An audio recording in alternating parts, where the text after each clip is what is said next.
You ever plan something for years and watch it fall apart in seconds? That's what happened the day Liezl and I got married. Or were supposed to, anyway. 2 years we'd been planning. 2 full years of color palettes, seating charts, cake, tastings, budget negotiations, calligraphy envelopes. Don't let anyone tell you wedding planning's romantic. It's a second job with a dress code. But Liezl, God bless her, she was relentless in the best way. She found the venue herself, a little hidden gem about 15 minutes outside of a small farming town called Hillsford. You'd miss it if you blinked. Population maybe 400. Real salt-of-the-earth folks. There was this wide grassy knoll just past the sunflower fields that sloped down toward a pond lined with willows. That's where she wanted us to say our vows. Open air, nature as the backdrop. Fairy lights strung through the tree branches. She even hired a guy to come out and mow the grass in a spiral so it looked like something out of a Jane Austen dream. And the dress, man, she didn't buy off the rack. No, she went all in, commissioned this thing from a designer out in the city, took her 4 trips and 2 panic attacks, but she got it. It was white, not stark but warm like snow under candlelight. The bodice was structured but delicate, laced with embroidered vines and tiny pearl beads that shimmered like morning dew. The sleeves hung off her shoulders with a soft fall of silk, and the back was open just enough to be elegant and daring at the same time. The skirt fell in layer after layer of soft cotton and silk, like it had its own gravity. Even the tailor said, "This might be the finest thing I've made." And he looked like the kind of guy who tailored half the brides in the Tri-County area. Anyway, the morning of the big day came with blue skies and cool air, the kind that smells of cedar and dew wet grass. Liezl's family was already bustling around the venue by 6 a.m., placing floral centerpieces and double-checking the layout. The scent of lavender and fresh linen drifted on the breeze from the rental linens and bouquets. The sound of cattle lowing in the far distance gave it that homey charm we'd fallen in love with. Me, I was back at the little farmhouse we'd rented, pacing the hallway in socks, reciting my vows like a madman. My best man, Arnold, was nursing coffee on the porch and pretending he wasn't nervous, but his knee was bouncing like a jackhammer. "You forget your own name again?" he teased, smirking. I ignored him and mumbled another line of my vows to the mirror. I'd met Arnold back in college, roommates turned brothers. He married Jenny, Liezl's childhood friend, which made double dates and wedding planning very convenient. Jenny was the maid of honor and basically Liezl's second brain for the past year and a half. If Liezl said she wanted ivory ribbons, Jenny knew what shade of ivory and where to find them. By noon, the whole venue looked like something out of a Hallmark movie. Guests were arriving in their Sunday best. The string quartet was tuning up under the old elm tree, and I was starting to believe it was really going to happen, exactly as planned. Then, the wind changed. I was standing near the altar, adjusting my boutonniere, when I felt it. That sharp drop in temperature. You ever feel that weird hush, like the earth is holding its breath? The sun dimmed slightly, and I caught this scent on the breeze. Whetstone turned to soil. The sky was still blue, but off, like a filter had been laid over it. 10 minutes later, one fat drop hit the altar runner. I watched it bloom into a dark circle on the white fabric, then another. Then the sky opened up and dumped what felt like a year's worth of rain in 10 seconds flat. The string quartet bolted for cover. Guests screamed and scrambled, dresses hiked. Up, shoes kicked off, everyone sprinting for the covered reception tent. The mason jars tipped over, soaking the place cards. The cake? God, the cake had to be hoisted by 2 groomsmen and shoved under a table just to save the frosting. I stood there drenched, heart in my throat. But that was nothing compared to the look on Liezl's face. She just stepped out of the bridal barn, bouquet in hand, veil delicately pinned. She hadn't even seen me yet, and when the rain hit her, she didn't scream or shout. She just stood there motionless like a porcelain statue, water soaking into her perfect dress. The hem already mud-slicked, then she ran, straight into Jenny's arms, who was already halfway across the yard with an umbrella. I made my way toward them, slipping in the grass like a newborn foal. Before I could even get there, I heard it. "The wedding is ruined. It's the worst day of my life." Liezl said it in a voice so quiet, I barely caught it, but it cut me in two. Jenny hugged her tight, rain dripping from her lashes. "No, it's not," she said firmly. "Not if we don't let it be." Meanwhile, I was in a full-blown spiral. I kept thinking, what if this is a sign? What if this is the universe trying to tell us something? What if all the planning, all the effort, all the love poured into this day, what if it was for nothing? Arnold grabbed me by the shoulders like a coach before a championship game. "Get it together, man." I stared at him helpless. "She's devastated." "She's wet," he said. "She's disappointed. But this isn't over." And that's when he and Jenny pulled us together under the reception tent, me still dripping in my suit, Liezl wrapped in a blanket, her eyes glassy, and laid it all out. They had an idea. They'd found something the night before, something unexpected, and just like that, the day started to shift. I'll admit, when Arnold first mentioned the barn, I thought he'd finally lost it. We were all huddled under the tent like wet cats. You could hear the rain pounding the roof so hard it sounded like frying bacon. Guests were packed in close, holding wine glasses like little shields, trying to smile through the disappointment. Liezl had her arms folded tightly across her chest, the ends of her dress dripping on the muddy ground like a melted candle. Her bouquet lay forgotten on a nearby table, wilted. Arnold leaned in and said, "What if we move the whole thing?" I blinked at him. "To where? The moon?" "No," he said, raising his eyebrows. "To that bar in the barn." Liezl and I looked at each other, then back at him. "What barn?" she asked cautiously. That's when Jenny chimed in, her eyes lighting up like she'd been waiting for this. "The one we found last night. You remember when we said we were going for a drive to get some air? Well, we sort of stumbled into the best place on earth." Liezl furrowed her brow. "You found a bar in a barn?" "Technically, it's on one of the neighboring farms," Arnold explained, a little too pleased with himself. We were driving past this dusty little side road, followed the music, and boom, this old weathered red barn just sitting there under a string of lights with a hand-painted sign that said, "The Hayloft." Turns out the owner, a retired cattleman named Duke, converted it into a kind of unofficial bar for the locals. Jenny giggled. Unofficial but fully stocked. "And there was a mechanical bull," Arnold added, like he was naming royalty. "I rode it twice, threw my back out, but it was glorious. I lasted longer." Jenny smirked. 2 seconds longer. Still counts. I shook my head in disbelief. Wait. You two snuck off the night before our wedding to go to a barn party with strangers?" "Oh, they weren't strangers for long," Jenny grinned. "There was a bluegrass trio playing in the corner, homemade chili that could burn the barn down, and these little apple pie moonshine shots served in thimbles. I mean, yeah, there was hay on the floor and the roof leaked a little, but Marco, people were happy. They were dancing, singing, playing cards. Everyone knew each other's name. It was magic." Arnold leaned forward.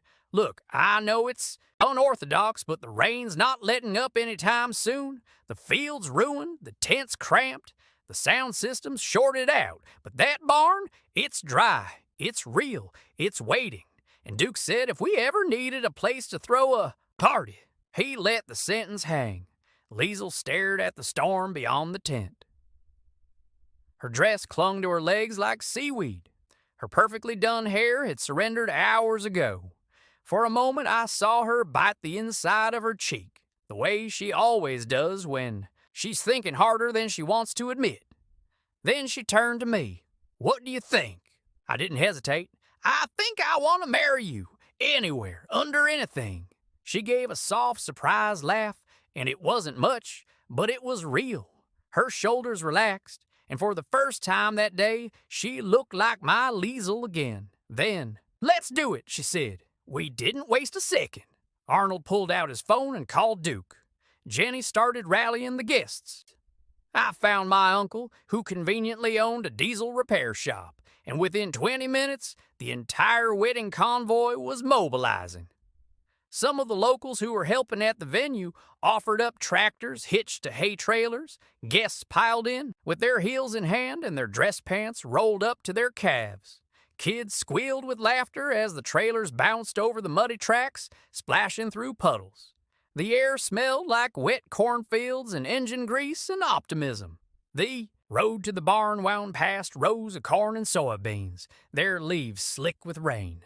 You could see the lights glowing in the distance, warm and golden through the storm, a baking in the gray. And there it was, the hay loft, just as Arnold and Jenny had described, a towering old barn with flaking red paint, a roof patched in places, with corrugated steel and a crooked sign that hung over the entrance, swinging in the wind. But inside, it was like stepping into another world. The walls were strung with mismatched Christmas lights. Mason jars full of candles lined the railings. There was a bar carved from reclaimed oak, polished smooth by years of elbows and laughter.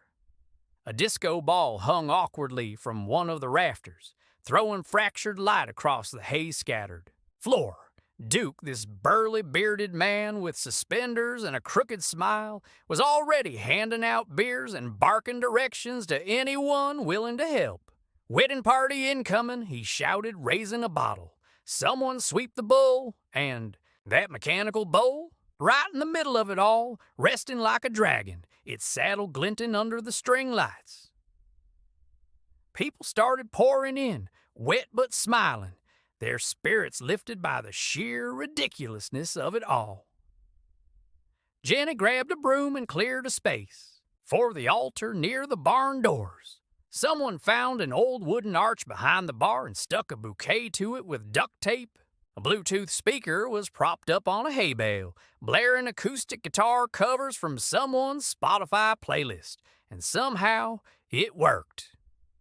Liezl changed out of her drenched dress into a shorter back-up one we'd packed just in case. "Thang you, Jenny?" She tossed her heels and walked barefoot across the straw-strewn floor. I met her at the front, our guests circling us like fireflies, grinning, holding drinks, dabbing at their clothes with bar napkins. We said our vows right there, in front of the mechanical bull, and I'm telling you, not a soul left that barn with a dry eye. Or a dry shirt. I've never seen anything like it. After we said our vows in front of the mechanical bull, the whole barn erupted. People cheered so loud the old rafters creaked, glasses clinked. Someone popped a bottle of Prosecco they swore was just for emergencies. A guest toddler started playing spoons on a hay bale, and honestly, he had rhythm. Liezl was glowing. Not that pristine filtered glow you see in wedding magazines. No, this was a real raw kind of glow. Her cheeks were flushed from laughter, her hair wild from the humidity and effort, and her eyes, man, those eyes, they were on fire with joy. She looked more beautiful than I'd ever seen her, standing in a borrowed dress, barefoot on hay, holding a mason jar of sparkling apple cider like it was vintage champagne. The party took off like it had been planning itself for years. People spread out across the barn and spilled into the gravel lot outside. Someone had found a crate of sparklers and passed them around like candy. Duke fired up an old grill and started flipping burgers and corn on the cob, seasoning everything with cracked jokes and a bottle of hot sauce labeled Cowboy Regret. The scent of wood smoke, grilled meat, and rain-damp straw settled over the evening like a cozy quilt. The band from the night before, who apparently just lived down the road, showed up uninvited but very welcome, sitting up in the corner and kicking off with a cover of Wagon Wheel that got even my grumpy cousin Frank up and tapping his foot. I couldn't make up half of what happened next if I tried. The kids took over a pile of hay in the corner and made it their castle. My Aunt Linda started a conga line that circled the bar twice before disintegrating into spontaneous square dancing. One of the locals challenged Jenny to a bull riding competition, which Jenny accepted with the confidence of someone who had nothing to prove but did anyway. She climbed aboard in her bridesmaid dress, grinning like she was back in high school, and managed a solid 12 seconds before she bailed into the straw like a professional stunt woman. Arnold, not to be outdone, went next.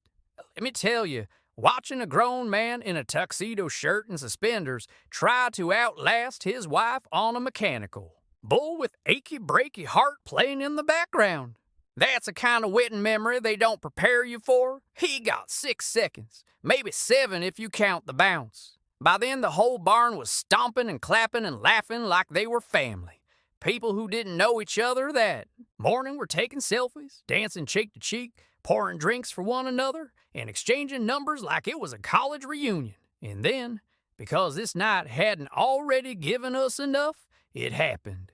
Liezl turned to me, her smile so wide it could split the sky, and said, "I want a turn." I blinked. A turn at what? The bull, she said, "You're in your wedding dress." She narrowed her eyes in challenge. Exactly. Before I could even form a coherent argument, she hiked up the sides of that delicate white dress, marched barefoot through the crowd like a queen returning to her throne, and climbed onto that mechanical bull with the confidence of someone who just married the love of her life and survived a torrential downpour in the same 24 hours. The barn erupted. Someone switched the music to "Man, I Feel Like a Woman" by Shania Twain. The bull spun once, twice, jerked left, bucked, and Liezl held on. Her curls flying, her laugh echoing through the rafters, her dress flowing around her like some majestic rodeo angel. She lasted 15 seconds, a full 15. When she tumbled off into the hay, the applause was deafening. We didn't need champagne towers or ice sculptures. We had grit, heart, and one hell of a borrowed dance floor. As the night wore on, the storm outside quieted to a mist. You could still hear the occasional patter of rain on the tin roof, but inside, the warmth never dipped. Stories were traded like heirlooms. Hugs became longer, laughter became louder. Around midnight, most of the guests started trickling out. A few of the locals offered to ferry people back with their tractors. Some just pulled up spare blankets and crashed in the barn's loft with full bellies and fuller hearts. And eventually, there were only 4 of us left. Me, Liezl, Arnold, and Jenny. We sat at a table near the bar, barefoot, disheveled, still glowing.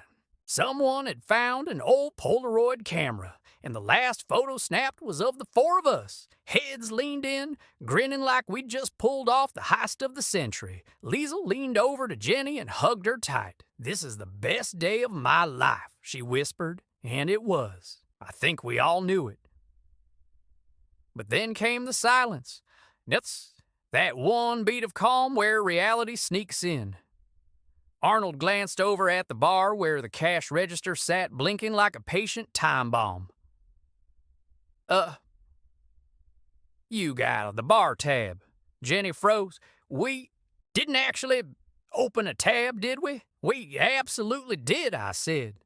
"And Duke said he's very old school," Liezl added. We all exchanged a slow, synchronized glance. Arnold started patting his jacket pockets. Jenny checked the folds of her dress. I fumbled in my suit pants. Liezl, still barefoot and smiling, lifted the hem of her dress and checked the little pocket she'd sewn in herself for emergencies. 4 people, 8 pockets, no wallets. There was a beat of stunned silence, and then we all burst out laughing. The kind of laughter that hurts your ribs, that makes you lean on each other to stay upright, that squeezes out the last bit of tension and replaces it with something golden.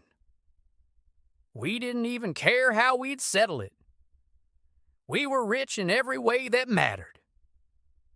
I remember looking around that barn, the fairy lights still flickering, the hay all scuffed up from dancing shoes and dress shoes and bare feet, the scent of rain, old wood, chili spices, and vanilla candles floating through the air, and I thought, this is what weddings should be.